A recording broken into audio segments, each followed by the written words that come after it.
crap. That was a great night of wrestling. Hello everyone, welcome to this special edition of The Guido Goes Off. This is my review of NXT TakeOver New York. An incredible night of wrestling as only, NXT can give us. Once again, setting the bar extraordinarily high to where WrestleMania will probably disappoint. As always, a big thank you to everyone tuning in. A big thank you to any new subscribers. If you have yet to join the FIBA Playful, please hit that subscribe button. Well, we're going to get right into it. The event starting off with the NXT Tag Team Championships on the line as the War Raiders defended against Aleister Black and Ricochet, the team winning the Dusty Rhodes Tag Team Classic. And this is their second of 3 in a week, I should say. I apologize. As we know, they went after the belts on Raw. They have this match, and then of course going on to WrestleMania in that Fatal 4-Way for the SmackDown Tag Team titles.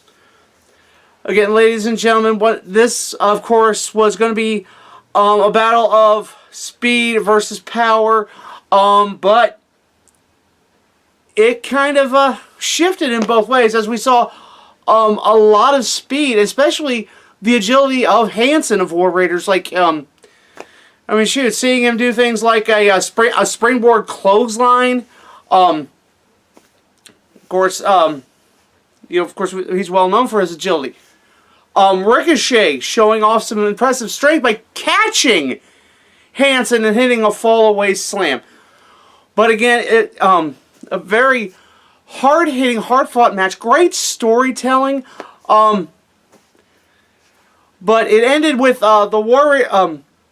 with Ricochet getting nailed and then getting put in the fallout by the War Raiders. I'm sorry this is so abbreviated, but these usually take so long. 1, 2, 3, your winners, and still NXT Tag Team Champions, the War Raiders. I mean, once again, a very impressive match. A great way to start off the show. Alright, moving on to the second match of the night. Again, all of these matches were championship matches. The second match being for the North American Championship as Velveteen Dream defended against Matt Riddle. The original Bro, of course, parlaying his MMA background, doing everything he could. A lot of attempts, of course, at the Bro Mission. Lots of hard, heavy striking. Dream was having a rough go of it in the early goings of this match, but then started getting his offense into it. At one point, even hulking up.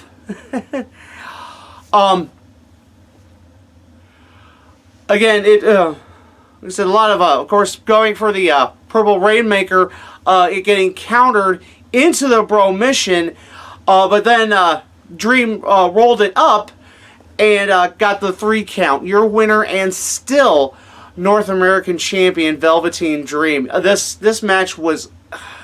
This is easily a beautiful tactical masterpiece. Big kudos to both of these wrestlers. Matt Riddle has a huge future in NXT, but now his undefeated streak is over.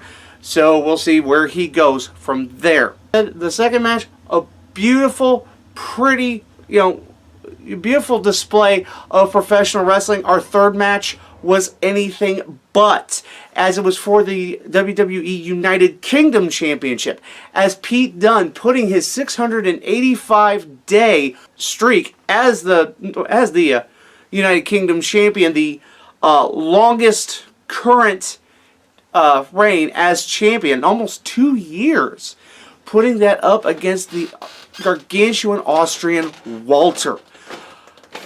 If you expected a technical masterpiece, you were disappointed. This was nothing more than a hard-hitting, down and dirty, straight-up fight. Walter, of course, nailing those chops. Pete Dunne having an incredible time trying to even get some offense in. He finally started to when he started focusing on the left hand, doing the freaking the fingers and working on the fingers and that.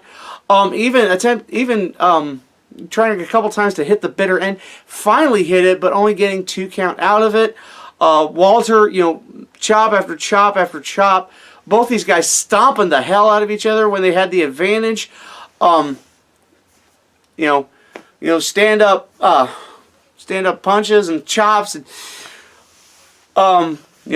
Walter tried multiple power bombs, could not get the 3 count. It finally took a top rope power bomb, followed by Walter going back up to the top rope, which no one had seen since he'd come to NXT UK, hitting a barrel splash off the top rope, getting the cover, getting the count. Your winner and new WWE UK champion, Walter. I pretty much thought that this is the way it would go. But again, like I said, this was not a pretty match, and nobody expected it to be. But this was, again, an awesome, hard-fought match between both guys. Moving on to the Fatal 4-Way for the NXT Women's Championship. Shayna Baszler defending against Bianca Belair, Io Shirai, and Kairi Sane. It started off with pretty much everybody trying to gang up on Shayna Baszler. Then the Sky Pirates working over everybody. Then, Bianca once again working on either one of them, then working on Baszler. Then, again, this was, this one was kind of all over map. Then of course, well, only one person can be women's champion. You see Io and Kairi going at it, but then Bianca, in an incredible show of strength, hitting that Death Valley Driver, holding up both Io and Kairi at the same time, putting them down. But it's at this point Shayna slipped in and got the Kirakuda clutch on Bianca Belair. Bianca was fighting it for all she was worth. She's a person who's been able to withstand it the longest. But once again, the Kirakuda clutch, sorry, easy for me to say, was too much. Belair taps out. Your winner and still the NXT Women's Champion, Shayna Baszler. This was a good match by all accounts. Kind of did expect maybe a little more, but again, this match, all 4 women, impressive job. And now we're moving on to the main event of the evening. The 2 out of 3 falls match for the vacant NXT Championship as Adam Cole, baby, goes up against Johnny Gargano. Gargano coming out in Iron Man gear. Apparently somebody thought ahead because there were like little Iron Man Gargano faces all over the crowd. So, hey, these fans, they come prepared. It was very interesting because the Brooklyn crowd, at the beginning of this match, was incredibly behind Adam Cole. Of course, these guys starting off very cautiously. Nobody trying to make a mistake. Of course, you don't want to be the one who loses that first fall. Cole trying, both these guys countering each other, as these guys knew each other so well. It finally took a last shot to the back of the head of Gargano. Cole won the first fall. Then, of course, Cole pressing his advantage. Trying other stuff. Tried again with the last shot, but it got countered into the Gargano escape. Cole quickly tapping out. Gargano winning the second fall. This is when these guys pulled out everything. I mean, you saw the Hertz Donut from Gargano, something he hasn't done in forever. You saw the straight jacket suplex from Adam Cole, something he hadn't done in a while. The top rope Canadian Destroyer, or the Panama Sunrise from Cole, and then Gargano's reaching into Ciampa's playbook with the draping DDT, and also, interestingly enough, Cole reaching into Ciampa's playbook when it got to the outside, hitting the fairy tale ending on Gargano on the table. But, and Gargano almost not making it back in.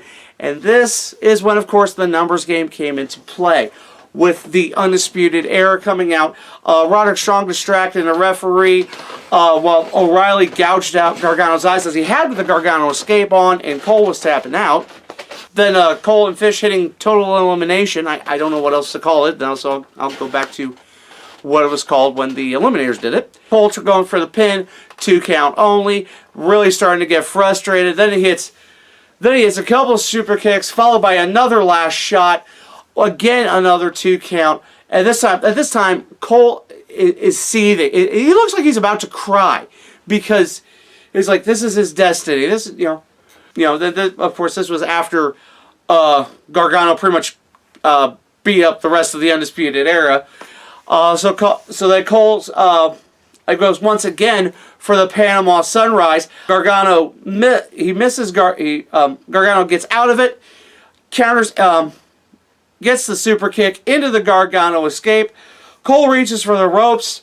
Gargano flips it around, and Cole has nowhere to go. He taps out. Winner of the third fall. Your winner, and now the first ever NXT Grand Slam champion, Johnny Gargano. Again, seeing all this, it was, is extraordinarily cathartic. I'm a big fan of Gargano. I'm not gonna lie, I'm a big fan of Cole too.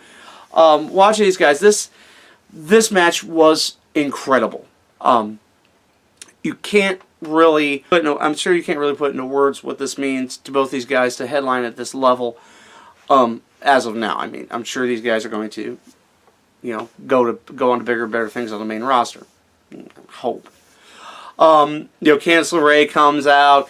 He's celebrating with his family. Then he comes up to the entryway, and a big shocker, fresh off of neck surgery, Tommaso Ciampa comes out from the back, hugging his best friend and raising their hands. This a big moment, of course, for all three of these wonderful individuals, and a great way to close out NXT New York.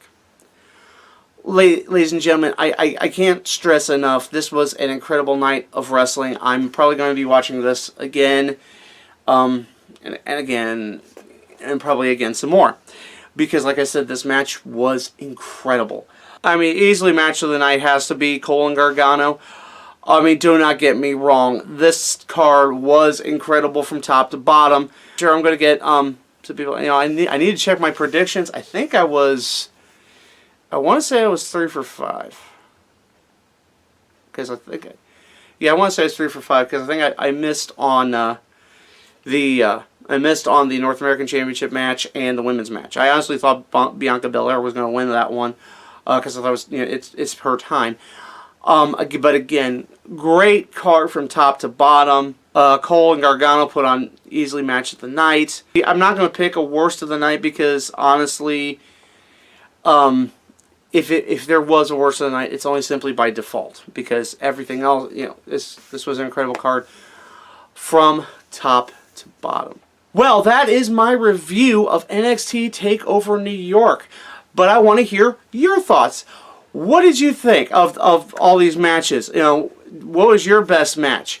What are your complaints? If you have complaints. Because I doubt a lot of people have complaints about this. As always, drop a line in the comment section below. You can always talk to me via social media. Tomorrow, I am going to put out my predictions for the 40,000 matches we're going to have on Sunday for WrestleMania. So please stay tuned for that.